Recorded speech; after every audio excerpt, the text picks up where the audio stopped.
Private কারের পাশ থেকে দেখবেন যে স্যার 2টা টাকা দেন, কিছু খাই নাই, হায় রে ছিঁড়া কাপড়, মলিন চেহারা, ভাঙ্গা একটা থালা হাতে নিয়ে স্যার 5টা টাকা দেন। আল্লাহ আপনারা স্যার বানাইছে আর ওরে বানাইছে ভিখারি। আচ্ছা বলেন তো, জায়গাটা চেঞ্জ করতে আল্লাহর কত সময় লাগে? 1 সেকেন্ডও লাগে না। সো ও আম্মা সাইলা ফালা তানহার, ফরিয়াদিকে ধমক দিয়ে তাড়িয়ে দিও না, খবরদার। ওকে আল্লাহ ফরিয়াদি বানিয়ে পরীক্ষা করছে, আর তোমাকে আল্লাহ সম্পদশালী বানিয়ে পরীক্ষা করছে। আসসালামু আলাইকুম ওয়া রাহমাতুল্লাহি ওয়া বারাকাতুহু। নাহমাদুহু ওয়া নুসাল্লি আলা রাসূলিহিল কারীম, আম্মা বা'দু, ফাআউযু বিল্লাহি মিনাশ শাইতানির রাজীম। বিসমিল্লাহির রাহমানির রাহিম। ওয়াদ-দুহা ওয়াল-লাইলি ইযা সাজা মা ওয়াদ্দা'আকা রাব্বুকা ওয়া মা ক্বালা ওয়ালাল আখিরাতু খায়রুল লাকা মিনাল উলা। সাদাকাল্লাহুল আযীম। রব্বি ইশরাহ লি সাদরি ওয়া ইয়াসসির লি আমরি ওয়াহলুল উকদাতাম মিন লিসানি ইয়াফকাহু কওলি। আল্লাহ রাব্বুল ইজ্জা ওয়াল জালালের দরবারে শুকরিয়া জ্ঞাপন করছি যে আল্লাহ তাআলা আমাদেরকে পবিত্র মাহে রমাদানে এসে পৌঁছার সুযোগ করে দিয়েছেন এবং আজকের ইফতার পূর্ববর্তী রমাদান অ্যান্ড কোরআন রিফ্লেকশন প্রোগ্রামে উপস্থিত হওয়ার সুযোগ করে দিয়েছেন। আমরা সবাই পড়ছি কালিমাতে শুকর, আলহামদুলিল্লাহ। আল্লাহর শুকরিয়া জ্ঞাপনের পাশাপাশি আমি আজকের প্রোগ্রামের অর্গানাইজার বাংলাদেশ মুসলিম কমিউনিটি মালয়েশিয়াকে ধন্যবাদ জানাতে চাই, এরকম চমৎকার একটি রমাদানুল মুবারকে কোরআনিক একটি প্রোগ্রামের আয়োজন করবার জন্য। আমরা দোয়া করছি আল্লাহ তাআলা যেন এই কমিউনিটিকে ইসলামের জন্য কবুল করে এবং আমাদের যে ভাইরা নিরলস পরিশ্রম করে এই প্রোগ্রামগুলো আয়োজন করছে, আল্লাহ তাআলা এই পরিশ্রম, এই ডেডিকেশন, এফোর্ট যেন তাদের নাজাতের ওসিলা বানায়। সম্মানিত শুধু আমরা সবাই জানি এই মাসটির এত বরকতের কারণ হচ্ছে এটি কোরআন নাজিলের মাস। শাহরু রমাদান আল্লাযী উনজিলা ফীহিল কুরআন হুদাল লিন-নাস ওয়া বাইয়িনাতিম মিনাল হুদা ওয়াল ফুরকান। রমাদান এমন মাস যে মাসে আল্লাহ তাআলা কোরআন নাজিল করেছে। তো বেসিক্যালি এই মাসের মূল মর্যাদা কোরআনের কারণে। সাইয়েদনা জিবরিল আলাইহিস সালাম কোরআন নিয়ে এসেছেন, উনি শ্রেষ্ঠ ফেরেশতা হয়েছেন। আল্লাহর হাবিব সাল্লাল্লাহু আলাইহি ওয়াসাল্লামের উপর কোরআন নাজিল হয়েছে, ফলে উনি শ্রেষ্ঠ নবী হয়েছেন। রমাদানে কোরআন নাজিল হয়েছে, ফলে রমাদান শ্রেষ্ঠ মাস হয়েছে। কদরের রাতে কোরআন নাজিল হয়েছে, ফলে কদর শ্রেষ্ঠ রাত হয়েছে। আমরাও যারা কোরআনের সাথে সুসম্পর্ক গড়ে তুলব, কোরআনের সাথে অ্যাটাচমেন্ট বাড়াবো, আমাদেরকেও শ্রেষ্ঠত্বের মর্যাদায় আল্লাহ তাআলা আসীন করবেন ইনশাআল্লাহ বিইذنিল্লাহ। তো আজকের প্রোগ্রামের আমার ফার্স্ট অ্যান্ড ফরমোস্ট রিমাইন্ডার হচ্ছে কোরআন নাজিলের মাসে আমরা যেন বেশি বেশি কোরআনের সাথে নিজেদের সম্পর্ককে নবায়ন করি এবং মজবুত করি। কার কীরকম কোরআনের সাথে সম্পর্ক আপনি নিজেই জানেন। প্রতিদিন কত পৃষ্ঠা কোরআন তেলাওয়াত করেন, কোরআনের অর্থ পড়েন, কোরআনের তাফসির পড়েন কিংবা শোনেন, আপনি নিজেই জানেন। সো নিজে নিজে যেন একটু নিজেকে যেন কাঠগড়ায় দাঁড় করাই এবং নিজেকে যেন জিজ্ঞেস করি যে আমার সাথে কোরআনের সম্পর্ক কতটুকু মজবুত। যদি ঘাটতি থাকে, গ্যাপ থাকে, এটা যেন আমরা মেক আপ করি, ফুলফিল করি এই বরকতময় মাসে। আপনারা খেয়াল করে থাকবেন যে শুরুতেই আমি সূরা ওয়াদ-দুহা ওয়াল-লাইলি ইযা সাজার কয়েকটি আয়াত তেলাওয়াত করেছি। তো আজকে আমরা এই সূরাটির সংক্ষিপ্ত তাফসির পেশ করব ইনশাআল্লাহ বিইذنিল্লাহ। যে মজলিসে কোরআনের তাফসির হয়, আল্লাহর কালামের ব্যাখ্যা উপস্থাপন করা হয়, প্রেজেন্টেশন করা হয়, এর চেয়ে শ্রেষ্ঠ মজলিস কি পৃথিবীতে আর হতে পারে? আমরা পৃথিবীর সবচাইতে শ্রেষ্ঠতম একটি মজলিসে এখন বসে আছি। প্রিয় ভাই এবং বোনেরা, আমরা সূরা দোহার তাফসির শুনবো। এই সূরাটা মুখস্থ আছে না অনেকের? কোরআনের যে সমস্ত সূরা আমাদের অনেকেরই মুখস্থ, তার মধ্যে এটা অন্যতম একটা সূরা। এবং দেখবেন যে ইমাম সাহেবরা প্রায় এই সূরা তেলাওয়াত করে। যে সমস্ত সূরা দিয়ে প্রায় নামাজ পড়া হয়, এর মধ্যে অন্যতম একটা সূরা হচ্ছে সূরাতুদ দোহা। মুআয ইবনে জাবাল রাদিয়াল্লাহু তাআলা আনহুকে আল্লাহ রাসূল সাল্লাল্লাহু আলাইহি ওয়াসাল্লাম একটা এলাকার ইমাম বানিয়ে পাঠিয়েছিলেন। ওই এলাকার মুসল্লিরা ছিলেন, লোকজন ছিলেন শ্রমজীবী, কাজ করে খেত। সারাদিন ওট দিয়ে পানি সেচ করে খেজুর গাছে পানি দিত, খেজুরের চাষাবাদ করত, সারাদিন কষ্ট করে নামাজে যে জয়েন করত। তো উনি মাগরিবের নামাজে সূরা ফাতিহার পরে সূরা বাকারা তেলাওয়াত শুরু করলেন। সূরা বাকারা কোরআনের সবচেয়ে ছোট সূরা না? 286টা আয়াত, মানে সবচেয়ে বড় সূরা। তো মাগরিবের সালাত উনি যখন এত লম্বা তেলাওয়াত ধরলেন, মুসল্লিরা আর ইমাম সাহেবের সাথে থাকতে পারতেছে না। কারণ ওনারা তো, ইমাম সাহেবের হয়তো মন ফুরফুরে, উনি পড়তেছেন মনের আনন্দে দরাজ গলায়, কিন্তু মুসল্লিদের তো অবস্থা খারাপ। সারাদিন ওনারা খেতে খামারে কাজ করে আসছে, নামাজ ছেড়ে দিয়ে অনেকে চলে গেছে। একা একা নামাজ পড়ে যে আল্লাহ রাসূল সাল্লাল্লাহু আলাইহি ওয়াসাল্লামের কাছে যে বিচার দিল যে রাসূলুল্লাহ, দেখেন এমন একজন ইমাম আপনি অ্যাসাইন করেছেন আমাদের এলাকায়, মাগরিবের নামাজে উনি সূরা বাকারা পড়ে, আর আমরা হচ্ছে শ্রমজীবী। রাসূল সাল্লাল্লাহু আলাইহি ওয়াসাল্লাম খুব রেগে গেলেন, মুআয ইবনে জাবালকে ডেকে বললেন, হে মুআয, আফাত্তানুন আন্ত, তুমি কি সমাজে ফিতনা ছড়াচ্ছ? তুমি জানো না এরা কারা? তোমার কি সূরা ওয়াদ-দুহা ওয়াল-লাইলি ইযা সাজা মুখস্থ নাই? তোমার কি ওয়াশ-শামসি ওয়া-দুহাহা এটা মুখস্থ নাই? তোমার কি সাব্বিহিসমা রাব্বিকাল আ'লা এই সূরাগুলো তোমার জানা নাই? উনি বললেন জানা আছে। তো এগুলো রেখে দিয়ে মাগরিবের নামাজে কেন সূরা বাকারা ধরলা? তোমার মুসল্লিরা তো শ্রমজীবী মুসল্লি। যখন ইমামের দায়িত্ব হচ্ছে পেছনে কারা আছে এটা খেয়াল করা। অনেক সময় ইমাম সাহেব আল্লাহু আকবার বলে যে নামাজ ধরছে, কি হচ্ছে পেছনে আর খোঁজখবর নাই। আল্লাহর হাবিব সাল্লাল্লাহু আলাইহি ওয়াসাল্লাম কিন্তু এমন ইমাম ছিলেন না, উনি অত্যন্ত বিবেকবোধ সম্পন্ন একজন ইমাম ছিলেন। একবার পেছনে এক বাচ্চার কান্না শুনে উনি নামাজ ছোট করে দিয়েছেন। সবাই বললেন, ইয়া রাসূলুল্লাহ, এত ছোট নামাজ তো কখনো পড়তে দেখি না। তখন রাসূল সাল্লাল্লাহু আলাইহি ওয়াসাল্লাম বললেন, একটা ছোট বাচ্চার কান্নার আওয়াজ আমার কানে এসেছে, আমার মনে হচ্ছে বাচ্চাটাকে সামলাতে নারীদের কাতারে একটা মায়ের খুব কষ্ট হচ্ছে, এর জন্য নামাজটা আমি খাটো করে দিয়েছি। দেখেন কি চিন্তা চেতনা, পিছনে কি হচ্ছে সব রাসূল সাল্লাল্লাহু আলাইহি ওয়াসাল্লাম এটা খেয়াল করতেন। তো এই সূরার একটা ফজিলত আপনি জানলেন যে রাসূল সাল্লাল্লাহু আলাইহি ওয়াসাল্লাম সূরা ওয়াদ-দুহা ওয়াল-লাইলি ইযা সাজা এটা তেলাওয়াত করতে বলেছিলেন মুআয ইবনে জাবাল রাদিয়াল্লাহু তাআলা আনহুকে। এটা কোরআনের 93 নম্বর সূরা। কত নম্বর? এটা মাক্কি সূরা, আর নাজিলের ধারাবাহিকতা অনুযায়ী এটা 11তম সূরা। মানে এই সূরার আগে আরো 10টা সূরা নাজিল হয়েছিল, তার মানে মক্কার একেবারে শুরুর দিকে এই সূরাটা নাজিল হয়েছিল।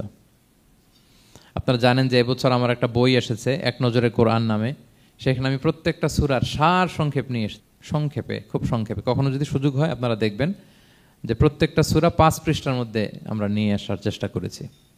সেখানে এগুলো পাবেন, সূরাটা কয় নাম্বার, নাজিলের ধারাবাহিকতা কখন, তারপর কোরআন শরীফের মধ্যে কখন, এটার ফজিলত কি, এটার সেন্ট্রাল থিম কি, মেজর থিম কি, কজ এন্ড ইফেক্ট কি, সব কেস স্টাডি থেকে শুরু করে রিফ্লেকশন সব আমরা সেখানে উল্লেখ করেছি।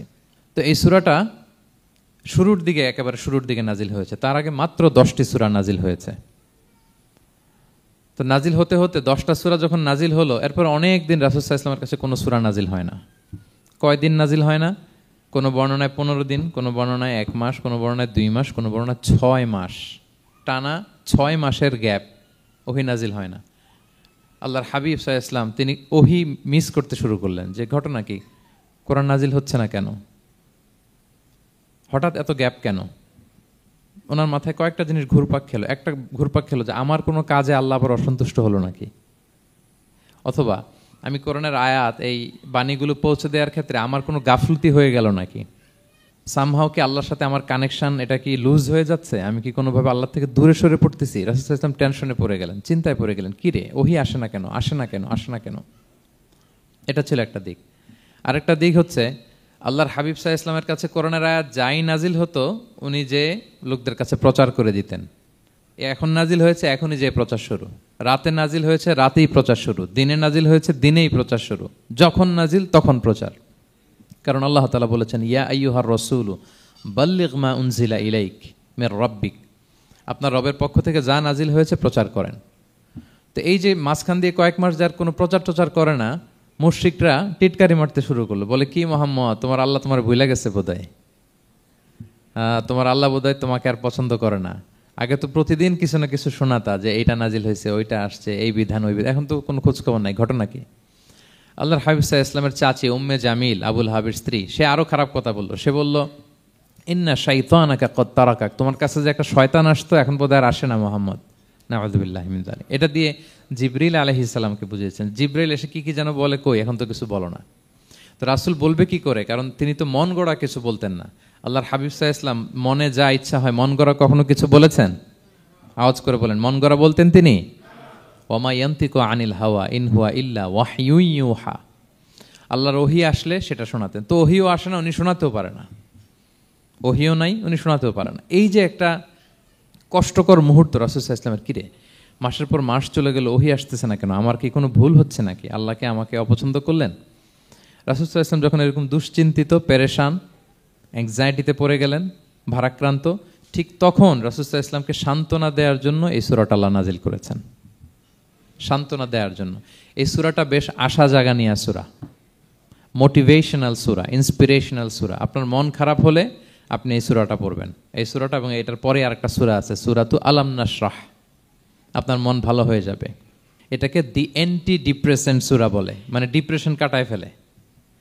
আমাদের এরকম অনেক সময় হয় না যে হতাশ, দেয়ালে পিঠ ঠেকে গেছে, কোনো বের হওয়ার রাস্তা নাই, কই যাব, কোথাও সফলতা নাই, সবাই আমাকে ভুল বুঝতেছে, এরকম মাঝে মাঝে হয় না আমাদের? আমাদের সবার লাইফে আপস অ্যান্ড ডাউনস আছে। আপনি যখন ভারাক্রান্ত হবেন, কষ্টে থাকবেন, এই সূরাটা পড়বেন, দেখবেন যে আপনার ডিপ্রেশন দূর হয়ে গেছে। তো আল্লাহর হাবিব সাল্লাল্লাহু আলাইহি ওয়াসাল্লাম যখন এরকম ভারাক্রান্ত ছিলেন, চিন্তিত ছিলেন, তখন আল্লাহর হাবিব সাল্লাল্লাহু আলাইহি সাল্লামকে চিন্তামুক্ত করবার জন্য আল্লাহ তাআলা এই চমৎকার সূরাটি নাজিল করেছেন। আল্লাহ নাজিল করলেন, আউযু বিল্লাহি মিনাশ শাইতানির রাজিম, বিসমিল্লাহির রহমানির রহিম, ওয়াদ-দুহা ওয়াল-লাইলি ইযা সাজা মা ওয়াদ্দাআকা রাব্বুকা ওয়া মা ক্বালা ওয়ালাল আখিরাতু খায়রুল লাকা মিনাল উলা ওয়ালা সাউফা ইউতিকা রাব্বুকা ফাতারদা। আল্লাহ তাআলা বললেন ওয়াদ-দুহা, আলোর শপথ। আমি একবার সরল বঙ্গানুবাদ করি, তারপরে আমি তাফসিরে ঢুকছি। ওয়াদ-দুহা, আলোর শপথ। ওয়াল-লাইলি ইযা সাজা, রাতের শপথ, যখন রাত নিঝুম নিস্তব্ধ হয়। মা ওয়াদ্দাআকা রাব্বুকা ওয়া মা ক্বালা, নবী হে, আপনার রব আপনার উপর অসন্তুষ্টও হয় নাই, আপনাকে ছেড়েও যায় নাই, আপনার রব আপনার সাথেই আছে। আলহামদুলিল্লাহ। ফিল করবেন যে আল্লাহ আমার সাথে আছে। সবসময় এটা ফিল করতে হবে যে আল্লাহ তাআলা আমার সাথে আছেন, তিনি আমাকে ভুলে যান নাই, ছেড়ে যান নাই। আরে তার রহমত ছাড়া তো একটা শ্বাস নেওয়া তো আমার সম্ভব না, ঠিক কিনা বলেন? আল্লাহর রহমত ছাড়া একটি সেকেন্ড এই পৃথিবীতে সার্ভাইভ করা কি আমাদের পক্ষে সম্ভব না? ওয়ালাল আখিরাতু খায়রুল লাকা মিনাল উলা, নবী হে, আপনার পরবর্তী সময় পূর্ববর্তী সময়ের চেয়ে অনেক ভালো হবে ইনশাআল্লাহ। মানে good days are coming in your life, ভালো সময় আসতেছে। ওয়ালা সাউফা ইউতিকা রাব্বুকা ফাতারদা, আর আপনার রব আপনাকে এত দিবেন আপনি খুশি হয়ে যাবেন। আপনার রব আপনাকে এত দিবেন আপনি নিয়ে কুলাতে পারবেন না। আলাম ইয়াজিদিকা ইয়াতীমান ফাআওয়া, নবী আপনি কি ইয়াতীম ছিলেন না? তিনি কি আপনাকে আশ্রয় দেননি? ওয়া ওয়াজাদাকা দাল্লান ফাহাদা, আপনি পথ খুঁজতেছিলেন, আল্লাহ আপনাকে পথ দেখিয়েছেন। ওয়া ওয়াজাদাকা আইলান ফাআগনা, আপনি নিঃস্ব রিক্ত হস্ত ছিলেন, আল্লাহ তাআলা আপনাকে ধনী বানিয়েছেন। ফাআম্মাল ইয়াতীমা ফালা তাকহার, খবরদার এতিমের সাথে কখনো কঠোর হবেন না। ওয়া আম্মা সাইলা ফালা তানহার, ফরিয়াদি যে সুয়াল করে হাত পাতে তাকে ধমক দিয়ে তাড়িয়ে দিবেন না। ওয়া আম্মা বিনি'মাতি রাব্বিকা ফাহাদ্দিস, আর আপনার রবের যে নেয়ামত আপনার প্রতি, এটার বর্ণনা করুন। সুবহানাল্লাহ। এ হচ্ছে সরল অনুবাদ সূরাতুদ দুহার। এবার আসুন আমরা এটার তাফসিরে ঢুকি। আল্লাহ তাআলা প্রথমে দুইটা শপথ করলেন, কসম করলেন, দুইটা ওথ। আমরা যদি সংক্ষেপে ভাগ করি তাহলে 11 আয়াত বিশিষ্ট এই সূরাতে প্রথম 2 আয়াতে দুইটা শপথ আছে, তারপরের 3টা আয়াতে রাসূল সাল্লাল্লাহু আলাইহি ওয়াসাল্লামকে 3টা কনফার্মেশন দেওয়া হয়েছে, সুসংবাদ দেওয়া হয়েছে। এরপরের 3টা আয়াতে আল্লাহর হাবিব সাল্লাল্লাহু আলাইহি ওয়াসাল্লামের অতীতে আল্লাহ কি নেয়ামত দিয়েছেন সেটার একটা রিমাইন্ডার দেওয়া হয়েছে। আর সবশেষে 3টা ওয়ার্ক প্ল্যান দেওয়া হয়েছে, কর্মসূচি, সেগমেন্ট। আপনি এক নজরে কোরআন এগুলো পাবেন, এরকম সেগমেন্ট আকারে আমরা ভাগ করেছি। আই রিপিট, আমি আবারও বলছি, সূরা দোহার 11 আয়াত বিশিষ্ট এই সূরার প্রথম 2 আয়াতে 2টি শপথ, তারপরের 3 আয়াতে 3টি সুসংবাদ, তারপরের 3 আয়াতে অতীতে যে রাসূলকে নেয়ামত দেওয়া হয়েছিল সেটা স্মরণ করিয়ে দেওয়া, আর শেষ 3 আয়াতে 3টা ওয়ার্ক প্ল্যান, কর্মসূচি, রাসূল সাল্লাল্লাহু আলাইহি ওয়াসাল্লাম কি করবেন। ক্লিয়ার হয়ে গেছে না সূরাটা? আসুন এবার তাফসিরে ঢুকি। আল্লাহ তাআলা বললেন ওয়াদ-দুহা, নবী আলোর শপথ। আলো, দোহা মানে আলো। আমার সাথে আওয়াজ করে বলুন, দোহা মানে কি? আলো, সকালের আলো, প্রভাতের সূর্য কিরণ। দিনের প্রথম অংশে একটা সানশাইন থাকে না, খুব চমৎকার লাগে 9টা 10টার দিকে, হ্যাঁ, সানশাইন।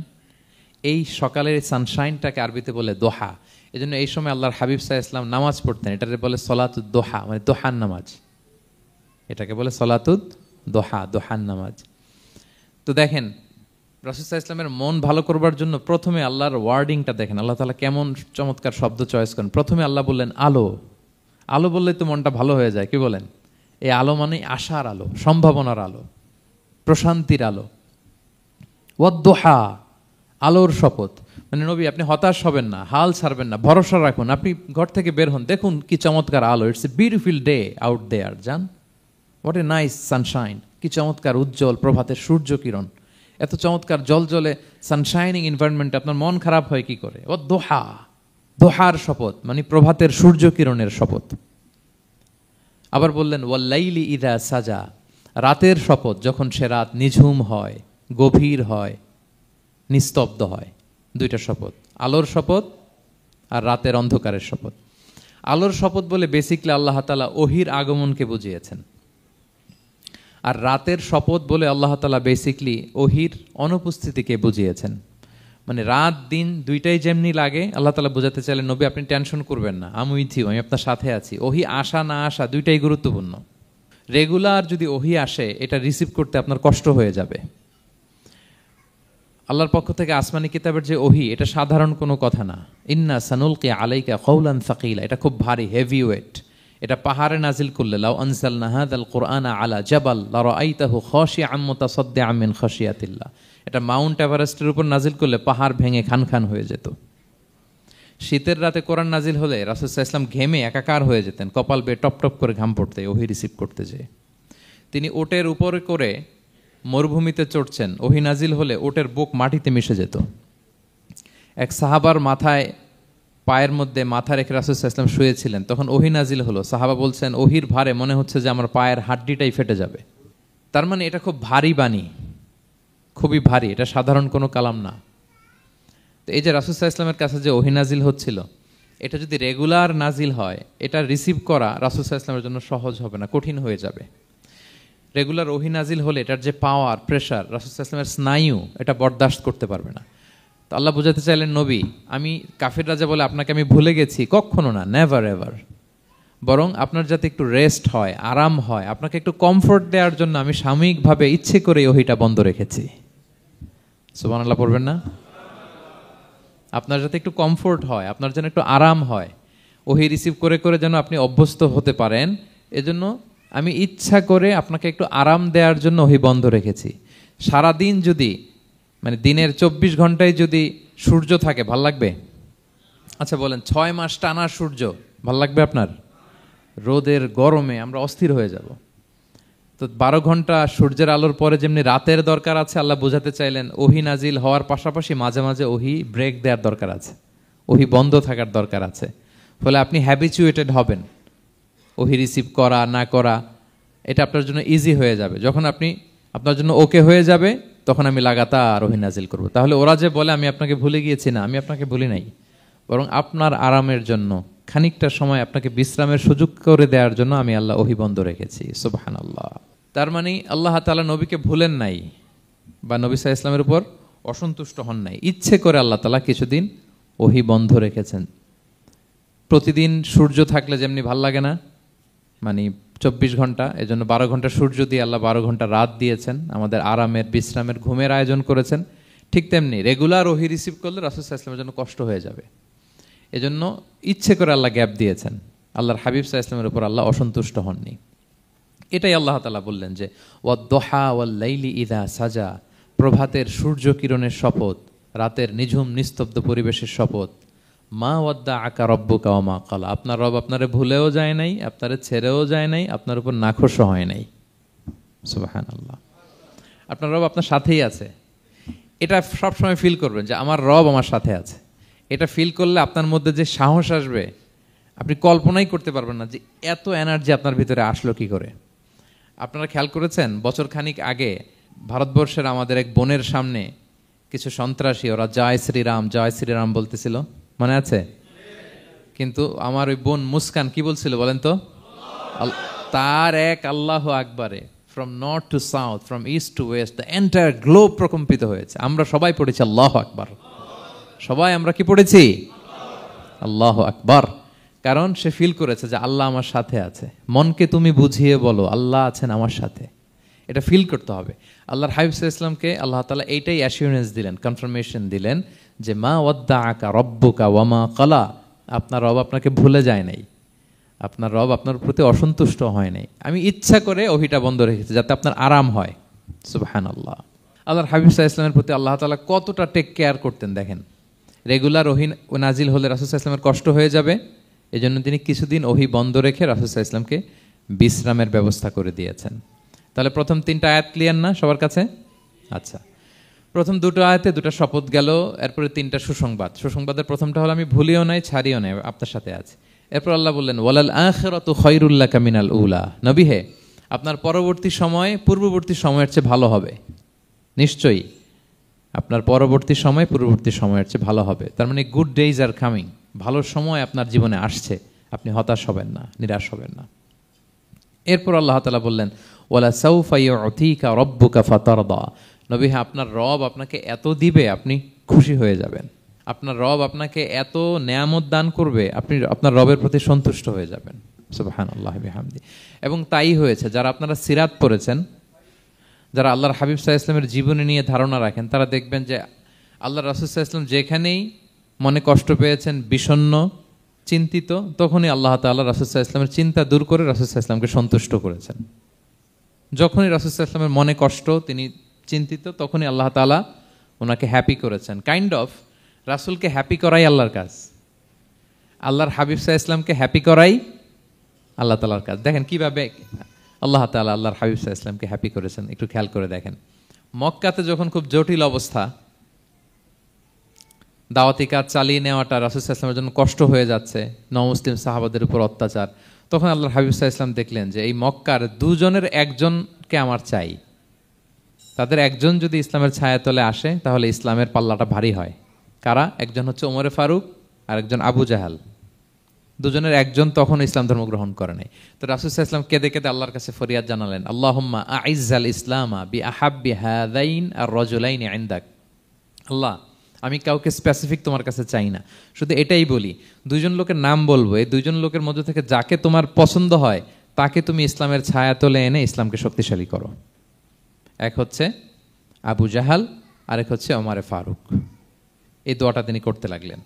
আর খুব চিন্তিত, দুজনের কেউই মুসলমান হয় না। একদিন হঠাৎ সাহাবারা বললেন, ইয়া রাসূলুল্লাহ, আল্লাহর হাবিব সাল্লাল্লাহু আলাইহি ওয়াসাল্লাম তখন দারুল আরকামের ভেতরে বসা। সাহাবারা বললেন, ইয়া রাসূলুল্লাহ, আপনি এখান থেকে সরে যান, কারণ ওমরে ফারুক নাঙ্গা তলোয়ার নিয়ে আসতেছে আপনাকে হত্যা করবার জন্য। তো আল্লাহ রাসূল সাল্লাল্লাহু আলাইহি ওয়াসাল্লাম বললেন যে তোমরা সরে যাও, আমার মনে হচ্ছে ওই যে চোখের পানি ছেড়ে আমি দোয়া করেছি, ওই দোয়া আজকে কবুল হতে শুরু করেছে, তোমরা সরো। ঠিকই ওমরে ফারুক রাদিয়াল্লাহু তাআলা আনহু আসলেন, এসে তিনি তলোয়ার রেখে দিয়ে বললেন, আশহাদু আল্লা ইলাহা ইল্লাল্লাহ ওয়া আশহাদু আন্না মুহাম্মাদান আবদুহু ওয়া রাসূলুহু, আমি সাক্ষ্য দিচ্ছি আল্লাহ ছাড়া কোনো ইলাহ নেই এবং আপনি আল্লাহর প্রেরিত বান্দা এবং রাসূল। এই দৃশ্য দেখে রাসূল সাল্লাল্লাহু আলাইহি ওয়াসাল্লাম খুশি হয়ে গেলেন। ওয়ালা সাউফা ইউতিকা রাব্বুকা ফাতারদা, আল্লাহ বলেছিলেন যে নবী হে, আপনাকে এত দিব, আপনার রব আপনাকে এত নেয়ামত দিবে, আপনি শুধু খুশিই হবেন, সন্তুষ্ট হবেন আমার প্রতি। এদের রাসূল সাল্লাল্লাহু আলাইহি ওয়াসাল্লামের দোয়া কবুল করে আল্লাহ তাআলা ওমরে ফারুককে ইসলামের ছায়াতলে এনে ইসলামকে শক্তিশালী করলেন। ফাতারদা, রাসূল সাল্লাল্লাহু আলাইহি ওয়াসাল্লাম খুশি হয়ে গেলেন। এভাবে প্রতিটা ক্ষেত্রে। মক্কাতে যখন খুব কঠিন অবস্থা, রাসূল সাল্লাল্লাহু আলাইহি ওয়াসাল্লাম তায়েফে চলে গেলেন দাওয়াত দেওয়ার জন্য। নেইবারিং সিটি, আপনারা যে হজ উমরা করেছেন জানেন, মক্কার পাশের সিটি তায়েফ। দাওয়াত দিলেন, দাওয়াত প্রত্যাখ্যান করলো তারা। শুধু তাই না, ফিজিক্যালি হ্যারেস করা হলো আল্লাহর হাবিব সাল্লাল্লাহু আলাইহি সাল্লামকে। রাসূল সাল্লাল্লাহু আলাইহি ওয়াসাল্লামের জামা ধরে, গা ধরে টানা হেঁচড়া করা হলো, পাথর মারা হলো, তিনি রক্তাক্ত হলেন। হামালাতুল জিবাল, পাহাড়রক্ষী ফেরেশতারা বলল, ইয়া রাসূলুল্লাহ, আপনি যদি আদেশ দেন তায়েফের দুই দিকের পাহাড় দিয়ে এমন চাপা দিব, পুরো তায়েফের জনপদ একেবারে ভ্যানিশ হয়ে যাবে। আল্লাহর হাবিব সাল্লাল্লাহু আলাইহি ওয়াসাল্লাম বললেন, না, আমি আশা করি তাদের পরবর্তী নেক্সট জেনারেশনের কেউ না কেউ পড়বে লা ইলাহা ইল্লাল্লাহ মুহাম্মাদুর রাসূলুল্লাহ। তাই হয়েছে। এখন তায়েফে যান, শুধু মসজিদ আর মসজিদ, মসজিদ আর মসজিদ। কি চমৎকার পরিবেশ! তায়েফে গেলে মনেই হবে না আরব দেশ। বৃষ্টি হয় প্রতিদিন, অনেক চাষাবাদ হয়, চমৎকার এলাকা। রাসূল সাল্লাল্লাহু আলাইহি ওয়াসাল্লামের দোয়ার বরকত। তো তায়েফবাসী দাওয়াত প্রত্যাখ্যান করলো। রাসূল সাল্লাল্লাহু আলাইহি ওয়াসাল্লাম গায়ের রক্ত পরিষ্কার করে নাখলা নামক খেজুরের বাগানে যায়েদ রাদিয়াল্লাহু তাআলা আনহুকে ফজরের নামাজ পড়তেছিলেন। আল্লাহর হাবিব সাল্লাল্লাহু আলাইহি ওয়াসাল্লাম যখন ফজরের সালাতে তেলাওয়াত করতে লাগলেন, একদল জিন পাশ দিয়ে যাচ্ছিল। তারা তাদের এলাকায় যেয়ে বলল, ইন্না সামি'না কুরআনান আজাবা ইয়াহদি ইলা রুশদি ফাআমান্না বিহি। জিনেরা আগে আকাশের উপরে উঠে ফেরেশতারা কি বলে চুরি করে শুনে আসতো। হঠাৎ জিনেরা আর উপরে যেতে পারে না, উপরে যেতে চাইলেই ফাআতবাআহু শিহাবুন সাকিব, আগুনের পাথর মারা হয়। ঘটনা কি? সব জিনেরা বৈঠক বসালো। ঘটনা কি?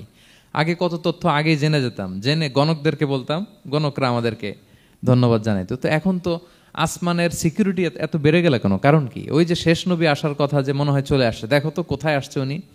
খুঁজতে খুঁজতে খুঁজতে একদল ওই দিন ফজরের সময় আল্লাহর হাবিব সাল্লাল্লাহু আলাইহি ওয়াসাল্লাম রক্তাক্ত হয়ে ফজরের সালাত যখন পড়তেছেন, ওই কোরআন তেলাওয়াত শুনে তারা এলাকায় যে বলল যে ইন্না সামি'না কুরআনান আজাব, এক আজীব কোরআন শুনে আসছি, ইয়াহদি ইলা রুশদি, এই কোরআন মানুষকে হেদায়েতের পথে নিয়ে যায়, ফা আমান্না বি, আমরা ঈমান এনে ফেললাম। সুবহানাল্লাহ পড়েন। তো রাসূল সাল্লাল্লাহু আলাইহি ওয়াসাল্লাম তো এটা জানেন না। আল্লাহ তাআলা জিবরাইল মারফত জানালেন যে হে নবী, আপনি এসেছিলেন ম্যানকাইন্ডকে দাওয়াত দিতে তায়েফের, তারা দাওয়াত গ্রহণ করে নাই, ম্যানকাইন্ড রিজেক্ট করেছে। কিন্তু আরেকটা জাতি আছে যাদেরকে আপনি দেখেন না, তাদেরকে বলে জিন কাইন্ড, মানে জিন জাতি। পুরো জিন জাতি কালিমা পড়ে মুসলমান হয়ে গিয়েছে নবী। বলে সাউফা ইউতিকা রাব্বুকা ফাতারদা, নবী আপনার রব আপনাকে এত নেয়ামত দিবেন আপনি খুশি হয়ে যাবেন। নবী সাল্লাল্লাহু আলাইহি ওয়াসাল্লাম ওইখানে আবার খুশি হয়ে গেলেন, রক্তাক্ত, ইনজুর্ড। কিন্তু যখন শুনলেন মানুষ জাতি তারা ঈমান আনে নাই, কিন্তু জিন জাতি তারা ঈমান এনেছে, আল্লাহর হাবিব সাল্লাল্লাহু আলাইহি ওয়াসাল্লাম আবার আনন্দিত হলেন। তাহলে আল্লাহর হাবিব সাল্লাল্লাহু আলাইহি সাল্লামকে আনন্দিত করাই হচ্ছে আল্লাহর কাজ, খুশি রাখাই হচ্ছে আল্লাহর কাজ। সুবহানাল্লাহি বিহামদি। আল্লাহর হাবিব সাল্লাল্লাহু আলাইহি ওয়াসাল্লামের বয়স যখন 50 বছর, ওনার কাছের দুজন আত্মীয় মারা গেল। ওনার প্রিয়তমা স্ত্রী খাদিজা রাদিয়াল্লাহু তাআলা আনহা ইন্তেকাল করলেন, ওনার প্রিয় চাচা আবু তালেব ইন্তেকাল করলেন। দুইজনই শেল্টার দিত, একজন ঘরে একজন বাইরে। আবু তালেবের কারণে কেউ রাসূল সাল্লাল্লাহু আলাইহি ওয়াসাল্লামের গায়ে হাত তোলার সাহস পায় নাই। তো উনি যখন ইন্তেকাল করলেন, রাসূল সাল্লাল্লাহু আলাইহি ওয়াসাল্লাম বিপদে পড়ে গেলেন। সারাদিন কাফেরদের বকা ঝকা গালি খেয়ে ঘরে যখন আসতেন, খাদিজা রাদিয়াল্লাহু তাআলা আনহার কথা শুনলে ওনার হৃদয়টা প্রশান্ত হয়ে যেত। তো বাইরের চাচাও নাই, ভেতরের স্ত্রীও নাই, দুজনই মারা গেলেন ওই বছর।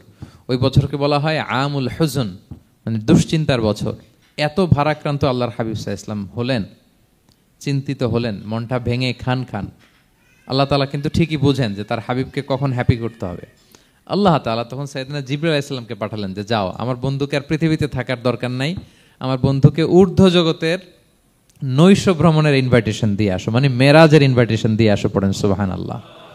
সুবহানাল্লাযী আসরা বিআবদিহি লাইলাম মিনাল মাসজিদিল হারামি ইলাল মাসজিদিল আকসা, মসজিদুল হারাম থেকে মসজিদুল আকসায়, তারপরে উপরে সুম্মা দানা ফাতাদাল্লা ফাকানা কাবা কাউসাইনি আও আদনা।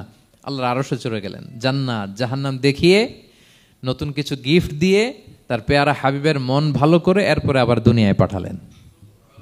ওয়ালা সাউফা ইউতিকা রাব্বুকা ফাতারদা, নবী হে আপনাকে এত নেয়ামত দিব, আপনি শুধু খুশিই হবেন আর সন্তুষ্ট হবেন। সুবহানাল্লাহ। এবার বুঝতে পারতেছেন কিভাবে আল্লাহর হাবিবকে আল্লাহ তাআলা খুশি করেছেন। মক্কায় আর থাকতে পারতেছেন না, এমন অবস্থা যে কোনো সময় আল্লাহর হাবিব সাল্লাল্লাহু আলাইহি ওয়াসাল্লামকে হত্যা করা হবে। আল্লাহ তাআলা আল্লাহর হাবিবের জন্য নতুন জায়গার ব্যবস্থা করে দিলেন, তওবা কিংবা তাইবা, যেটাকে আমরা মদিনা বলি। তিনি মদিনায় গেলেন, আবার রাসূল সাল্লাল্লাহু আলাইহি ওয়াসাল্লামের হৃদয় প্রশান্ত হলো। কিন্তু মদিনায় যে তিনি কাবাকে মিস করতে আরম্ভ করলেন। আল্লাহর হাবিব সাল্লাল্লাহু আলাইহি ওয়াসাল্লাম নবী হওয়ার পরে টানা 14 বছর কিবলা ছিল কিন্তু বাইতুল মাকদিস। কিন্তু মক্কায় যখন তিনি ইবাদত করতেন, তিনি বাইতুল মাকদিসের দিকেই হয়েই নামাজ পড়তেন, কিন্তু সামনে কাবাটারে রাখতেন। কথা বুঝতে পেরেছেন? মক্কায় যখন তিনি নামাজ পড়তেন 13 বছর, কিবলা যেহেতু বাইতুল মাকদিস, বাইতুল মাকদিসের দিকেই হয়ে নামাজ পড়তেন, কিন্তু মাঝখানে রাখতেন কোনটারে? কাবাকে। তাহলে কেমন যেন কাবাই তার সামনে। আচ্ছা, কিন্তু মদিনায় যখন গেলেন, এখন তো আর সুযোগ নাই, কাবা একদিকে, বাইতুল মাকদিস আরেক দিকে, এখন কাবাকে আর সামনে রাখা যাচ্ছে না। মিস করতে লাগলেন কাবাকে। আর প্রত্যেক নামাজের পরে আকাশের দিকে তাকায় থাকেন, ইস আল্লাহ যদি আয়াত নাজিল করে আমার জন্মস্থান যে মক্কা, আমার পূর্বপুরুষ ইব্রাহিম আলাইহিস সালামের যে ওই কাবার দিকে যদি ক্যাবলাটা ঘুরাই দিত, কতই না ভালো হতো। আল্লাহ বলেন যে আপনি যে কদ নারা তাকাল্লুবা ওয়াজহিকা ফিস সামা, নবী আপনি যে আকাশের উপর চেহারা উঠিয়ে মনে মনে কি চান আমি তো বুঝি। আল্লাহর হাবিব সাল্লাল্লাহু আলাইহি ওয়াসাল্লামকে খুশি করার জন্য আল্লাহ আয়াত নাজিল করলেন, ফাওয়াল্লি ওয়াজহাকা শাতরাল মাসজিদিল হারাম। নবী হ্যাঁ, আপনাকে খুশি করার জন্য নতুন বিধান নাজিল করলাম। এখন থেকে, ফ্রম রাইট নাও, আপনি যখনই নামাজ পড়বেন এখন থেকে কাবামুখী হয়ে আপনি সালাত আদায় করবেন। তাহউইলুল কিবলা, কিবলা পরিবর্তন হয়ে গেল। সুবহানাল্লাহি বিহামদি। আপনারা মসজিদে নববীর পাশে মদিনাতে একটা মসজিদ দেখবেন, এটাকে বলে মসজিদ যুল কিবলাতাইন। এমন মসজিদ যে মসজিদে এক নামাজে 2 কিবলা শেয়ার করা হয়েছিল। মানে এই আয়াত যখন নাজিল হলো, আল্লাহর হাবিব সাল্লাল্লাহু আলাইহি ওয়াসাল্লামের সাথে একজন নামাজ পড়ে যে ওই মসজিদে যে দেখে কিছু লোক নামাজ পড়তেছে ওই বাইতুল মাকদিসের দিকে হয়ে, কারণ তখন পর্যন্ত ওইটাই কিবলা। তিনি নামাজরত অবস্থায় এদেরকে বললেন যে তোমরা তো জানো না এই মাত্র আয়াত নাজিল হয়েছে, কিবলা কিন্তু আর ওই দিক নাই, ডাইরেকশন চেঞ্জ, এদিকে হয়ে যাও। তো ইমাম সহ মুসল্লি সব ঘুরে নামাজের মধ্যে ওইদিকে হয়ে গেছে। তাহলে একই নামাজে 2টা কিবলা শেয়ার করা হয়েছে, ফলে তখন থেকে মসজিদের নাম হয়ে গেছে মসজিদ যুল কিবলাতাইন, 2 কিবলাওয়ালা মসজিদ। তাহলে দেখেন আল্লাহর হাবিব সাল্লাল্লাহু আলাইহি ওয়াসাল্লামকে খুশি করার জন্য আল্লাহ তাআলা কিবলা চেঞ্জ করে দিয়েছে। সুবহানাল্লাহ বলতে পারলেন না? এভাবে যখনই আল্লাহর হাবিব সাল্লাল্লাহু আলাইহি ওয়াসাল্লাম বিষণ্ণ, চিন্তিত, মন খারাপ, ওনার মন ভালো করার দায়িত্ব নিয়েছে কে? জিব্রাইল এসে শোনাতে লাগলো আগের জামানায় কেউ 500 বছর 700 বছর হায়াত পেয়েছে। বনি ইসরাইলের অনেক মুজাহিদ 1000 বছর জেহাদ করেছে। কয় হাজার বছর জেহাদই করছে? 1000 বছর। আমরা হায়াত পাই কয় বছর? আমাদের হায়াত কয় বছর অন অ্যান অ্যাভারেজ? 60-70। আল্লাহর হাবিব সাল্লাল্লাহু আলাইহি ওয়াসাল্লাম এটাই বলেছেন যে আমার উম্মতি মা বাইনা 60 ইলা 70, আমাদের গড় আয়ু 60 থেকে 70। ওয়া আকাল্লুহুম মা ইয়াজুজু যালিক, আর সামান্য অল্প সংখ্যকই মানুষ এটাকে ক্রস করতে পারে। এই কথা শুনে যে আগের উম্মত 1000 বছর জেহাদ করছে, এটা শুনে রাসূল সাল্লাল্লাহু আলাইহি ওয়াসাল্লাম আবার কাঁদতে আরম্ভ করলেন, হায় রে আমার গুনাহগার উম্মতের কি হবে? আমার উম্মত তো 60-70ই শেষ, আমার উম্মতের কি হবে? আবার চিন্তিত, আবার কান্নাকাটি। তখন আল্লাহ তাআলা নাজিল করলেন, ইন্না আনজালনাহু ফি লাইলাতিল কদর ওমা আদরাকা মা লাইলাতুল কদর লাইলাতুল কদরি খায়রুম মিন আলফি শাহর। নবী আপনি কাঁদবেন না, ওদেরকে হায়াত দিছি বেশি, কদর দেই নাই। আপনার উম্মতকে হায়াত কম দিছি, কিন্তু আপনার উম্মতের জন্য আমি লাইলাতুল কদর রেখে দিয়েছি। এক কদরের রাতে ইবাদত করলে খায়রুম মিন আলফি শাহর, 1000 মাস ইবাদত করলে যে পরিমাণ সওয়াব, অতটুকু না, খায়ের, এর চেয়ে বেশি সওয়াব আল্লাহ তাআলা আপনার উম্মতের আমলনামায় দিয়ে দিবেন। আবার আল্লাহর হাবিব সাল্লাল্লাহু আলাইহি ওয়াসাল্লাম মন ভালো হয়ে গেল। ওয়ালা সাউফা ইউতিকা রাব্বুকা, সবাই বলেন ওয়ালা সাউফা ইউতিকা রাব্বুকা ফাতারদা। নবী হে এত দিব, আপনি শুধু হ্যাপি হবেন, হ্যাপি।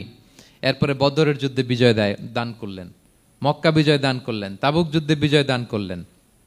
সব শেষে জান্নাতে ওনার জন্য স্পেশাল একটা জায়গা থাকবে, ওই জায়গায় কেউ বসতে পারবে না। জায়গাটার নাম মাকামে মাহমুদ। ওমিনাল লাইলি ফাতাহাজ্জাদ বিহি নাফিলাতাল লাকা আসা আন ইয়াবআসাকা রাব্বুকা মাকামাম মাহমুদা। ওই মাকামে মাহমুদের সিংহাসনে আল্লাহর হাবিব সাল্লাল্লাহু আলাইহি ওয়াসাল্লাম বসবেন, ওনার জন্য স্পেশাল, খাস, কেউ এখানে বসতে পারবে না। তার মানে হ্যাপি শুধু দুনিয়াতেই করবে না আল্লাহ তাআলা, আল্লাহর হাবিবকে আখিরাতেও করবে। আল্লাহর হাবিব সাল্লাল্লাহু আলাইহি ওয়াসাল্লামকে কাউসার দেয়া হবে, ইন্না আতাইনা কাল কাউসার। হে নবী আপনাকে কাউসার দিয়েছি, এমন হাউজে কাউসার যে হাউজে কাউসারের সামনে পান পেয়ালা, যেটা দিয়ে পানি নিয়ে আপনি উম্মতকে খাওয়াবেন, এটার সংখ্যা আকাশের তারা যত বেশি তার চেয়েও বেশি। হাউজে কাউসারের পানি এটা দুধের চেয়েও সাদা, বরফের চেয়েও ঠান্ডা, মধুর চেয়েও মিষ্টি। এক ঢোক যে খাবে চিরকালের জন্য তার গলা থেকে তৃষ্ণা মিটে যাবে। He will never ever be thirsty again. একবার খাইছে তো শেষ। পেতে চান সেটা আল্লাহর হাবিবের কাছ থেকে? আমরা পেতে চাই কি চাই না বলেন? ইন্না আতাইনা কাল কাউসার। নবী আপনাকে আমি কাউসার দিয়েছি। সব শেষে আল্লাহর হাবিব সাল্লাল্লাহু আলাইহি ওয়াসাল্লাম সুপারিশ করার অনুমতি পাবেন, যেদিন কেউ সুপারিশ করতে পারবে না। সবাই বলবে নফসি নফসি নফসি নফসি, থার থার করে কাঁপবে। এক একজন নবী, ইব্রাহিম আলাইহিস সালাম, ঈসা আলাইহিস সালাম, মূসা আলাইহিস সালাম, থার থার করে কাঁপবে। আর আল্লাহর হাবিব সাল্লাল্লাহু আলাইহি ওয়াসাল্লাম ওই মাকামে মাহমুদে সিংহাসন ফেলে দিয়ে সেজদা এক শুধু কাঁদতে থাকবে, আর সেজদার মধ্যে বলবে উম্মতি উম্মতি উম্মতি উম্মতি।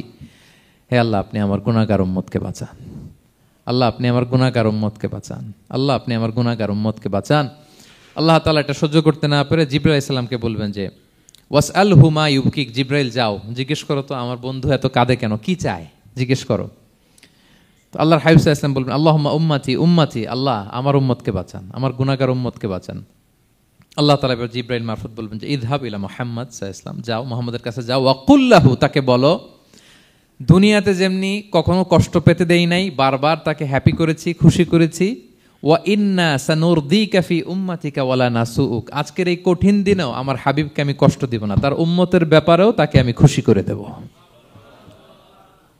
তার গুনাহগার উম্মতের ব্যাপারেও আজকে মুহাম্মদ সাল্লাল্লাহু আলাইহি ওয়াসাল্লামকে আমি খুশি করে দেব। আল্লাহর হাবিব সাল্লাল্লাহু আলাইহি ওয়াসাল্লাম তখন সুপারিশ শুরু করবেন। আল্লাহু আকবার, আল্লাহু আকবার। ওয়ালা সাউফা ইউতিকা রাব্বুকা ফাতারদা। নবী হে আপনাকে এত নেয়ামত দিব আপনি নিয়ে কুলাতে পারবেন না। সব শেষে এই গুনাহগার উম্মতকে সুপারিশ করে জাহান্নাম থেকে নাম কাটিয়ে সবাইকে নিয়ে তিনি একটা ফ্ল্যাগ হাতে নিয়ে তিনি জান্নাতের দিকে ছুটবেন। ওই ফ্ল্যাগের মধ্যে লেখা থাকবে আলহামদু। কি লেখা থাকবে?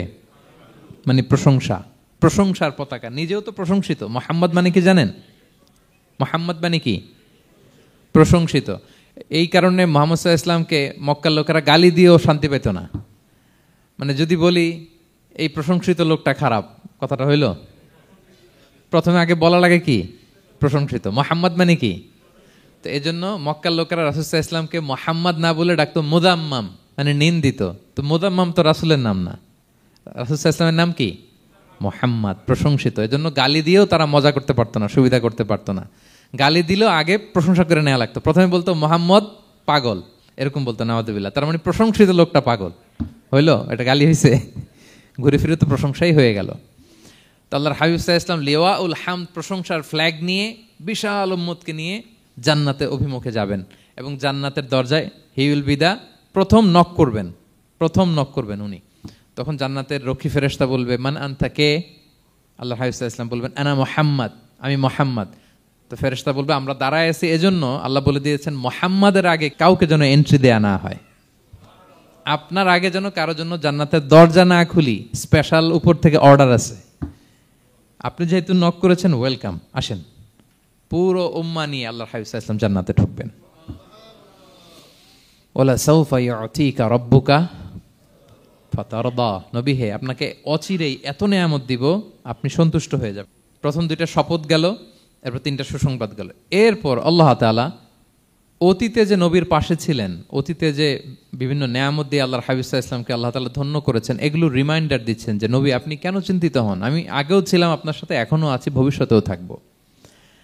তিনি বললেন আলাম ইয়াজিদকা ইয়াতীমান ফাআওয়া, তিনি কি আপনাকে ইয়াতীম অবস্থায় পাননি, তিনি কি আপনাকে আশ্রয় দেননি?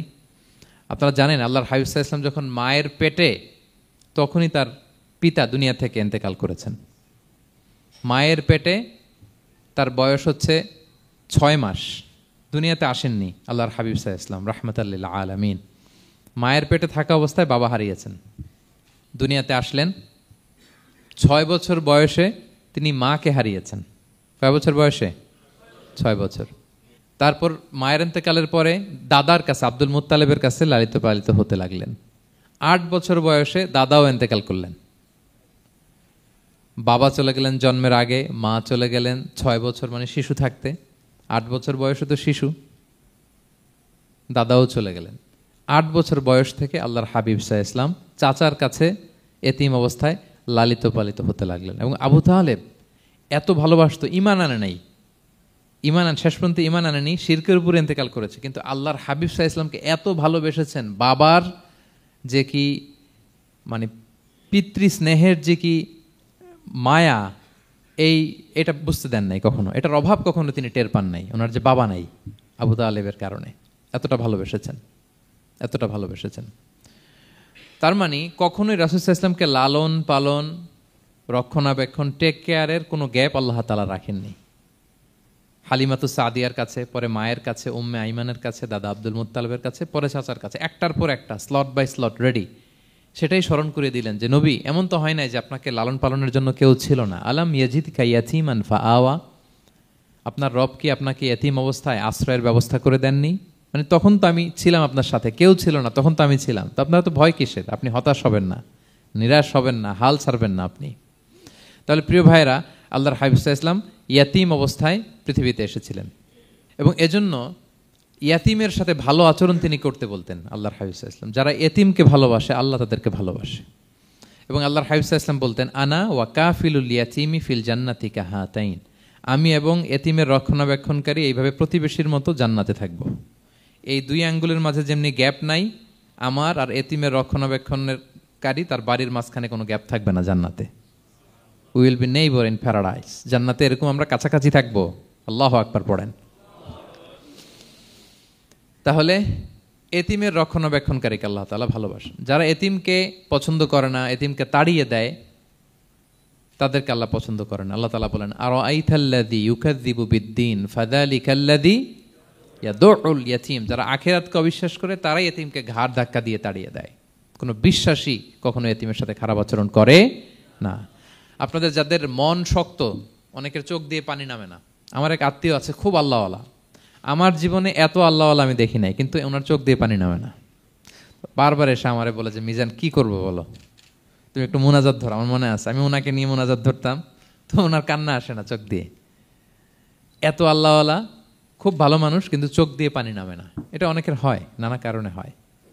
তো আল্লাহর হাবিব সাল্লাল্লাহু আলাইহি ওয়াসাল্লাম বলেছেন কারো যদি চোখ দিয়ে পানি না নামে বা হৃদয় নরম না হয়, তারা যেন এতিমের মাথায় হাত বুলিয়ে দেয়। এক সাহাবী এসে বললেন, ইয়া রাসূলুল্লাহ, আমার হৃদয়টা বড় শক্ত, হৃদয় নরম হয় না। রাসূল সাল্লাল্লাহু আলাইহি ওয়াসাল্লাম বললেন, তাই? আচ্ছা, আতুহিব্বু আন ইয়ালিনা কলবুক, তুমি কি চাও তোমার হৃদয় নরম হোক, ওয়া তুদরাকা হাজাতুক, এবং তোমার আশা পূরণ হোক? তিনি বললেন, হ্যাঁ। তখন রাসূল সাল্লাল্লাহু আলাইহি ওয়াসাল্লাম বললেন, ইরহামিল ইয়াতীম, এতিমের উপর রহম করো। ওয়ামসা আলা রাসি, এতিমের মাথায় হাত বুলিয়ে দাও। ওয়া আতইমহু মিন তুআমিক, তোমার খাবার এতিমকে খাওয়াও। তালিনু কলবুক, তোমার অন্তর নরম হবে। তুদরাকা হাজাতুক, তোমার ইচ্ছা পূরণ হবে। তাহলে হৃদয় যদি শক্ত থাকে, কার মাথায় হাত বুলাবেন? বুলাইছেন কখনো? হ্যাঁ, বুলিয়েছেন? খুঁজে খুঁজে হাত বুলাবেন। বাংলাদেশে তো অনেক অরফেনেজ আছে, অনাথ আশ্রম, ওখানে যাবেন। সুযোগ হলে একদিন যে একটু লাঞ্চ করলেন ওদের সাথে বসে, ডিনার করলেন, একসাথে খেলেন, ওদের মাথায় হাত বুলিয়ে দিলেন, সাধ্যমতো কিছু উপহার হাতে তুলে দিলেন, আপনার ইচ্ছা পূরণ হবে আর আপনার হৃদয় নরম হবে ইনশাআল্লাহ। আর এতিমকে আদর করা মানে নবী সাল্লাল্লাহু আলাইহি ওয়াসাল্লামের প্রতি ভালোবাসা দেখানো, কারণ আমার নবী এতিম হয়ে বড় হয়েছেন। এতিমের প্রতি ভালোবাসা প্রকারান্তরে নবী সাল্লাল্লাহু আলাইহি ওয়াসাল্লামের প্রতি ভালোবাসা দেখানো হয়, কারণ আমার নবী এতিম হয়ে বড় হয়েছেন। সুবহানাল্লাহ। কিন্তু তার বিপরীতে আমরা সমাজে কি দেখি? এতিমের মাথায় হাত বুলানো তো দূরের কথা, এতিমের সম্পদও খেয়ে ফেলে অনেকে। হ্যাঁ, এরকম আছে না? এতিমের সম্পদ দেদারসে গিলতেছে। কি যে আমাদের চিন্তাধারা! দেখবেন যে লোকটা এতিমের সম্পদ গিলে, ওরা রোজা অবস্থায় এক ঢোক পানি গিলাতে পারবেন কিনা দেখেন। যে বলেন একটু পানি খান তো, যে খাবে না কেন? হারাম। তো ওই হারাম কিন্তু গিলতেছে ইচ্ছা মতো। রোজা অবস্থায় এক ফোঁটা আপনি পানি গিলাতে পারবেন না, এরে কেন? হারাম। কিন্তু ওইদিকে ভাতিজার সম্পদ গিলতেছে দেদারসে। আল্লাহ বলেন, এটা ভাতিজার সম্পদ না, এটা তুমি জাহান্নামের আগুন পেটে ঢুকাচ্ছ। জাহান্নামের আগুন। ইন্নাল্লাযীনা ইয়াকুলুনা আমওয়ালাল ইয়াতামা যুলমান ইন্নামা ইয়াকুলুনা ফি বুতুনিহিম নারা ওয়া সায়াসলাউনা সাঈরা। যারা এতিমের সম্পদ খায়, এটা সম্পদ না, এটা জাহান্নামের আগুন তুমি পেটে ঢুকাচ্ছ। সো এতিমের প্রতি যেন আমরা নমনীয় হই, তাদের মাথায় হাত বুলাই, তাদের জন্য খরচ করি, তাদের প্রতি যেন আমরা দয়াদ্র হই, কারণ আমার নবী এতিম অবস্থায় বড় হয়েছেন। তাহলে নবী সাল্লাল্লাহু আলাইহি ওয়াসাল্লামকে এটা স্মরণ করে দিলেন, নবী আপনি তো এতিম ছিলেন, আমি তো আপনাকে রক্ষণাবেক্ষণের ব্যবস্থা করছি। আর কি করেছি? ওয়াওয়াজাদাকা দাল্লান ফাহাদা, নবী আপনাকে আমি এমন অবস্থায় পেয়েছি, আপনি পথ খুঁজতেছিলেন, আমি আপনাকে পথ দেখিয়েছি। You are searching the right path and I guided you to the right sense of direction. আপনি পথ খুঁজতেছিলেন, আমি পথ দেখাইছি। এখানে দল্লানের অর্থ পথভ্রষ্ট করা যাবে না। ওয়াজাদাকা দল্লান, হে নবী আপনাকে আমি পথভ্রষ্ট পেয়েছি, পরে পথ দেখাইছি, এরকম বলা যাবে না। এটা আল্লাহর হাবিব সাল্লাল্লাহু আলাইহি ওয়াসাল্লামের ক্ষেত্রে প্রযোজ্য নয়। অনেক বাংলা তাফসীর অর্থে আমি দেখেছি পথ হারা, নবী আপনাকে আমি পথ হারা পেয়েছি, পথ দেখেছি, এটাও খুব একটা সুন্দর না। সবচেয়ে সুন্দর হচ্ছে নবী আপনি পথ খুঁজতেছিলেন, সত্যের অনুসন্ধানী ছিলেন। অনেক সময় দেখবেন অনেক পথিক যেতে যেতে এমন এক জায়গায় যায়, দেখে 3 রাস্তা কিন্তু কোনো সাইনবোর্ড নাই। পুরাতন রাস্তাগুলোতে এরকম অনেক সময় হতো না আমাদের, 3 দিকে রাস্তা, কোনো সাইনবোর্ড নেই, তো যাবো কই? এটা বুঝালেন যে নবী আপনি পথ খুঁজতেছিলেন, আমি আপনাকে দেখিয়েছি, হে নবী এটাই সিরাতুল মুস্তাকিমের পথ। ওয়াজাদাকা দাল্লান ফাহাদা, আপনি পথ খুঁজতেছিলেন, আমি আপনাকে পথ দেখিয়েছি। তো ছোটবেলায় সাথে ছিলাম, পথ খুঁজতেছিলেন, পথ দেখালাম, আমি আপনার ভুললাম কোথায়? কাফিরদের কথায় মন খারাপ করেন কেন যে তারা বলে আমি আপনাকে ভুলেছি, ছেড়েছি? নো, নেভার এভার, আমি আপনার সাথেই আছি। তারপরে আল্লাহ তাআলা বললেন, ওয়াজাদাকা আইলান ফাআগনা, তিনি আপনাকে রিক্ত হস্ত, নিঃস্ব পেয়েছেন, সম্পদহীন অবস্থায় পেয়েছেন, পরে সম্পদশালী করেছেন। সুবহানাল্লাহ। আল্লাহর হাবিব সাল্লাল্লাহু আলাইহি ওয়াসাল্লাম শুরুতে সম্পদের অত যোগান ছিল না, পরে খাদিজা রাদিয়াল্লাহু তাআলা আনহার সাথে যখন বিয়ে হলো, আল্লাহ তাআলা সম্পদের কষ্ট দূর করলেন, কারণ খাদিজা রাদিয়াল্লাহু তাআলা আনহা অনেক বড় ব্যবসায়ী ছিলেন। বিয়ের আগে পার্টনারশিপে বিজনেস ছিল রাসূল সাল্লাল্লাহু আলাইহি ওয়াসাল্লামের সাথে। আল্লাহর হাবিব সাল্লাল্লাহু আলাইহি ওয়াসাল্লাম শ্রম দিয়েছেন, খাদিজা রাদিয়াল্লাহু তাআলা আনহার ইনভেস্টমেন্ট ছিল। তো ওই শ্রমে খাদিজা রাদিয়াল্লাহু তাআলা আনহার এক বান্ধবী, তিনি এমন প্রশংসা করলেন এসে আল্লাহর হাবিব সাল্লাল্লাহু আলাইহি ওয়াসাল্লামের ব্যাপারে যে এমন লোক আমি দেখি নাই, ওনার কথা বার্তা, চলন, কথন, ডিলিং সব আলাদা। পুরো কাফেলার মধ্যে উনি একরকম, পুরো কাফেলা আরেক রকম। এই কথা শুনে তো খাদিজা রাদিয়াল্লাহু তাআলা আনহা আকৃষ্ট হলেন যে এরকম একজন সৎ লোকই তো আমার চাই। প্রস্তাব দেয়া হলো, চাচাদের কাছে বিয়ে হয়ে গেল। এবং বিয়ের পরে খাদিজা রাদিয়াল্লাহু তাআলা আনহা নারীদের মধ্যে সর্বপ্রথম শাহাদা বাক্য পড়ে মুসলমান হয়েছিলেন। নিজের সব সম্পদ আল্লাহর হাবিব সাল্লাল্লাহু আলাইহি ওয়াসাল্লামের পায়ের সামনে এনে দিয়ে দিলেন, ইয়া রাসূলুল্লাহ আমার সম্পদ মানে আপনার সম্পদ, ইসলামের জন্য যত মনে চায় আপনি খরচ করেন। ওয়াজাদাকা আইলান ফাআগনা, আপনাকে আল্লাহ নিঃস্ব পেয়েছেন, সম্পদের ব্যবস্থা করে দিলেন। পরবর্তীতে মদিনায় যে খায়বার যুদ্ধের পরে অনেক সম্পদের ব্যবস্থা আল্লাহ তাআলা করে দিয়েছিলেন। তাহলে ছোটবেলায় ইয়াতিম ছিলেন, আল্লাহ টেক কেয়ার করলেন। পথ খুঁজতেছিলেন, আল্লাহ পথ দেখায় দিলেন। আর্থিক সমস্যা ছিল, এটাও আল্লাহ দূর করে দিলেন। এবার আল্লাহ তাআলা বিষ্ণু ঈসা ইসলামকে 3টা ওয়ার্ক প্ল্যান দিবেন, কর্মসূচি। 1 নম্বর কর্মসূচি হচ্ছে আম্মাল ইয়াতীমা ফালা তাকহার। নবী খবরদার এতিমের সাথে কখনো কঠোর আচরণ করবেন না। 1 নম্বর কর্মসূচি, কারণ আপনিই তো এতিম ছিলেন। এতিমের দুঃখ আপনি না বুঝলে বুঝবে কে? এতিমের সাথে কখনো কঠোর হবেন না। আল্লাহর হাবিব সাল্লাল্লাহু আলাইহি ওয়াসাল্লাম কখনো এতিমের সাথে কঠোর হন নাই। এতিম তো দূর কি বাত, কারোর সাথে তিনি কঠোর হন নাই। ওনার কাছে চাইলে উনি না বলতে পারতেন না। নো, নাই, দিব না, এটা বলতে জানতেন না। নো ওনার ডিকশনারিতে ছিল না, চাইলেই দিতেন। একবার আল্লাহর হাবিব সাল্লাল্লাহু আলাইহি ওয়াসাল্লামের কাছে একটা জামা। কয়টা? আপনার জামা কয়টা? আমার জামা কয়টা? জুব্বা তখন কয়টা ছিল? মাত্র একটা। এক ফরিয়াদি এসে বলে, ইয়া রাসূলুল্লাহ আতিনি কামিসান, আমার একটা জামা দেন, আমার জামা নাই। নবী সাল্লাল্লাহু আলাইহি ওয়াসাল্লামের জামা কয়টা তখন? ওনার কাছে চাইলে উনি না বলতে পারতেন? খুলে দিয়ে দিচ্ছেন, নাও। এখন ওনার জামা আছে কয়টা? তো জামাও নাই, বেরও হতে পারে না। কি এক মুসিবত! আল্লাহ তাআলা আয়াত নাজিল করলেন, ওয়াল্লাযীনা ইযা আনফাকু লাম ইউসরিফু ওয়া লাম ইয়াকতুরু ওয়া কানা বাইনা যালিকা কাওয়ামা। নবী হে, যারা বিশ্বাসী তারা দানের সময় ভারসাম্য করবে। মানে অনেকগুলো থাকলে আপনার একটা দিতেন, ছিলই যখন একটা, ওইটার হকদার তো ফরিয়াদির চেয়ে আপনি বেশি। এখন যে দিয়ে দিলেন, আপনি পড়বেন কি? অনেকগুলো থাকলে না হয় আপনি দিতেন, ছিলই একটা, এটা সবচেয়ে যোগ্য, অধিকতম যোগ্য এবং হকদার তো আপনি। সুবহানাল্লাহ, সুবহান। কি নবী ছিল, কি নবী ছিল! না বলতে পারতেন না, মানুষকে ফিরিয়ে দিতে জানতেন না। আল্লাহ বললেন, নবী হে, আপনার প্রথম কর্মসূচি ফাআম্মাল ইয়াতীমা ফালা তাকহার। খবরদার এতিমকে কখনো, এতিমের প্রতি কঠোর হবেন না। 1 নম্বর কর্মসূচি। এটা শুধু নবীর জন্য কর্মসূচি নাকি আমাদের জন্য না? হ্যাঁ, সবার জন্য। এতিমদের সাথে যেন আমরা রূঢ় ভাষী না হই, তাদের সাথে যেন রূঢ় আচরণ না করি। 2 নাম্বার, ও আম্মা সাইলা ফালা তানহার। ফরিয়াদিকে ধমক দিবেন না, হাত পাতলে ধমক দিবেন না। আমরা অনেক সময় ধমক দেই, আপনারা দেন কখনো? না, আমরা দিতে পারবো না। ধমক দিতে নিষেধ করেছেন আল্লাহ তাআলা। আম্মা সাইলা ফালা তানহার। যদি না থাকে বুঝিয়ে বলেন যে এখন পারতেছি না, কিন্তু ধমক দিবেন না কখনো।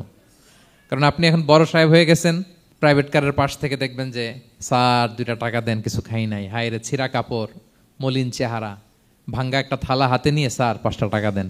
আল্লাহ আপনারা স্যার বানাইছে আর ওরে বানাইছে ভিখারি। আচ্ছা বলেন তো, জায়গাটা চেঞ্জ করতে আল্লাহর কত সময় লাগে?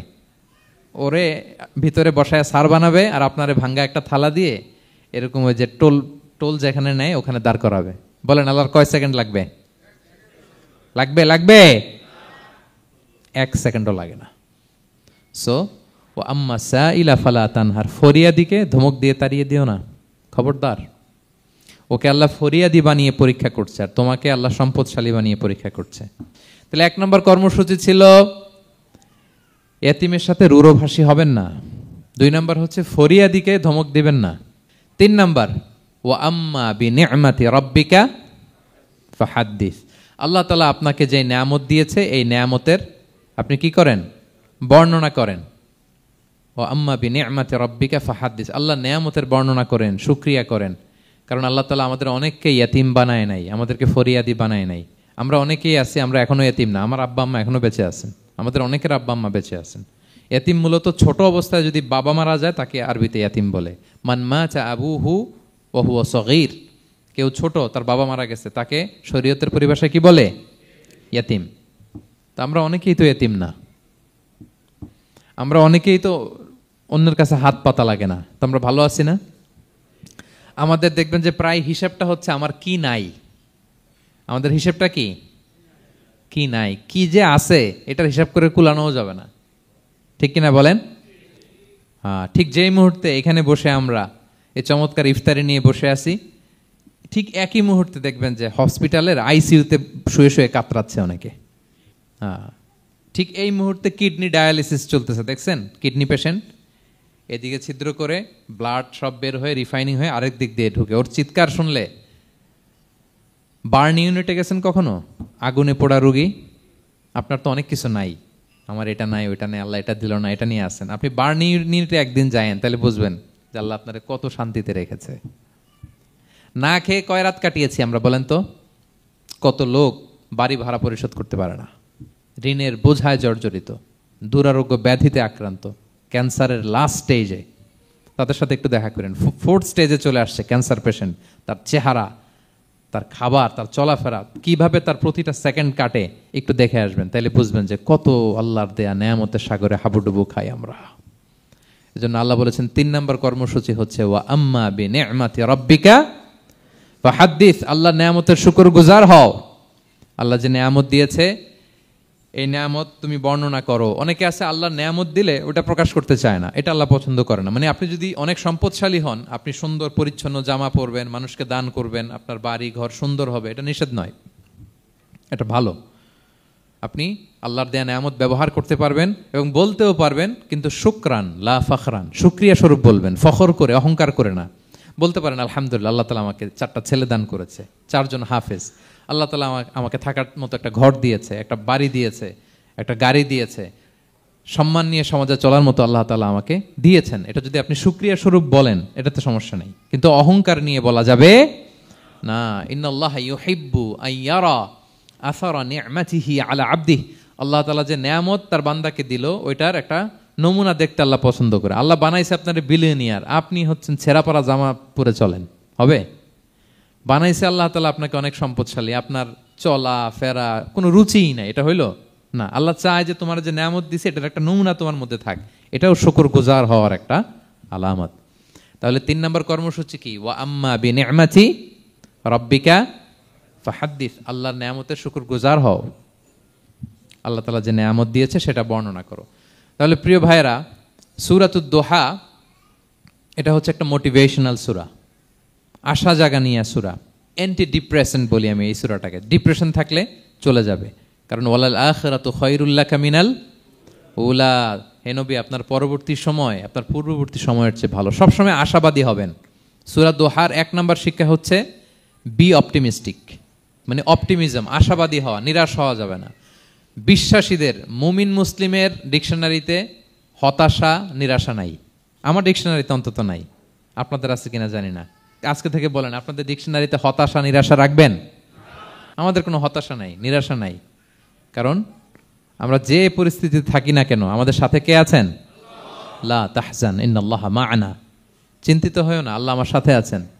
আল্লাহ আমার সাথে আছেন বললেই দেখবেন মুস্কানের মতো এক তাকবীর আপনার মুখ দিয়ে বেরোচ্ছে, এমন এনার্জি বেরোচ্ছে, গোটা বিশ্ব আপনি জয় করে ফেলবেন তখন। এটাই আমাদের সবচেয়ে বড় পাওয়ার। আমাদের সাথে কে আছে? ইন্নাল্লাহা মা'ানা, আল্লাহ তাআলা আমাদের সাথে আছেন। তাহলে সূরা দোহার আজকের তাফসীরের 1 নম্বর লেসন হচ্ছে optimism. Believer should be optimistic always. বিশ্বাসীরা আশাবাদী হয়, নিরাশ হয় না, হতাশ হয় না, হাল ছাড়ে না। বিশ্বাসীরা ভরসা রাখে এক মহান সত্তার উপর। আওয়াজ করে বলেন তো তিনি কে?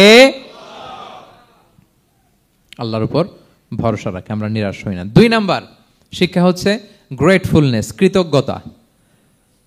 আপনার জীবনে অনেক কিছু আছে, নাই নাই বলবেন না, শুধু কমপ্লেইন করবেন না। অনেকে দেখবেন শুধু অভিযোগ, এটা নাই ওইটা নাই, এই পাইলাম না, ওর আছে এটা, ওর, আমার সাথে কেন এমন হয়, আমার সাথে শুধু আমার সমস্যা। এগুলো যারা বলে তাদেরকে আল্লাহ নেয়ামত আরো ছিনিয়ে নেয়। বরং যারা অল্প পেয়েও বলে আলহামদুলিল্লাহ, তাদেরকে নেয়ামত দেওয়ার ধারাবাহিকতা আল্লাহ তাআলা অব্যাহত রাখেন। সব অবস্থায় আলহামদুলিল্লাহ, যে কোনো পরিস্থিতিতে, যে কোনো অবস্থায় কি বলবো আমরা? আপনি খেয়াল করে দেখেন না যে আপনার কি কি আছে, কত কিছু যে আপনার আছে, অবাক করা। 3 নম্বর কাইন্ডনেস। 3 নম্বর লেসন হচ্ছে কাইন্ডনেস, দয়া। আমরা যেন অন্যের প্রতি দয়াশীল হই। আপনি অন্যের প্রতি দয়ালু হলে আপনার প্রতি দয়ালু হবো কে? ওয়াল্লাহু ফি আউনি আবদিহি মা দামাল আবদু ফি আউনি আখি।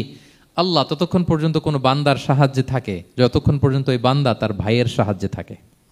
তাহলে বলেন তো, আল্লাহর সাহায্য পাওয়ার প্রথম শর্ত কি? অন্যের জন্য সাহায্যের হাত বাড়িয়ে দেওয়া। তাহলে মনে থাকবে তো? নাকি এতিমকে ধাক্কা দিয়ে বের করে দিবেন, ফরিয়াদিকে ধমক দিবেন একটা? বড় সাহেব তো আপনি, বড় স্যার, খবরদার। তাহলে 1 নম্বর লেসন অপটিমিজম। আমরা হতাশ হব না, হতাশা আমাদের ডায়েরিতে নাই, আমরা আশাবাদী, আমরা আল্লাহর রহম ভরসার ভিখারি, ঠিক কিনা বলেন? 2 নম্বর লেসন হচ্ছে গ্রেটফুলনেস। আমরা সবসময় আল্লাহর প্রতি শুকরগুজার হব, কৃতজ্ঞ হব। আল্লাহর হাবিব সাল্লাল্লাহু আলাইহি ওয়াসাল্লাম বলতেন, আল্লাহুম্মা জাআলনি সাবুরা ওয়া জাআলনি শাকুরা ওয়া জাআলনি ফি আইনি সাগীরা ওয়া ফি আয়ুনিন নাসি কাবীরা। আল্লাহ আপনি আমাকে ধৈর্যশীল বান্দা বানান, আপনি আমাকে শুকরগুজার বানান। আল্লাহ আমার চোখে আমাকে ছোট বানান, আল্লাহ গোটা বিশ্বের মানুষের চোখে, জনতার চোখে আমাকে বড় বানান। আওয়াজ করে পড়েন আমিন। এই দোয়াটা বেশি বেশি পড়বেন। আর সব শেষে আমরা যেন কাইন্ড হতে পারি, অন্যের প্রতি দয়ালু হতে পারি। যে রহম করে সে রহম প্রাপ্ত হয়, যে অন্যকে দয়া দেখায় সে আল্লাহর পক্ষ থেকে দয়া পায়। আল্লাহ তাআলা আমাদের সবাইকে কথাগুলো বোঝার ও আমল করার তৌফিক দান করুক। হাযা মা ইনদি ওয়াল ইলমু ইনদাল্লাহি আলাইহি তাওয়াক্কালতু ওয়া ইলাইহি উনীব। আসসালামু আলাইকুম ওয়া রাহমাতুল্লাহি ওয়া বারাকাতুহু।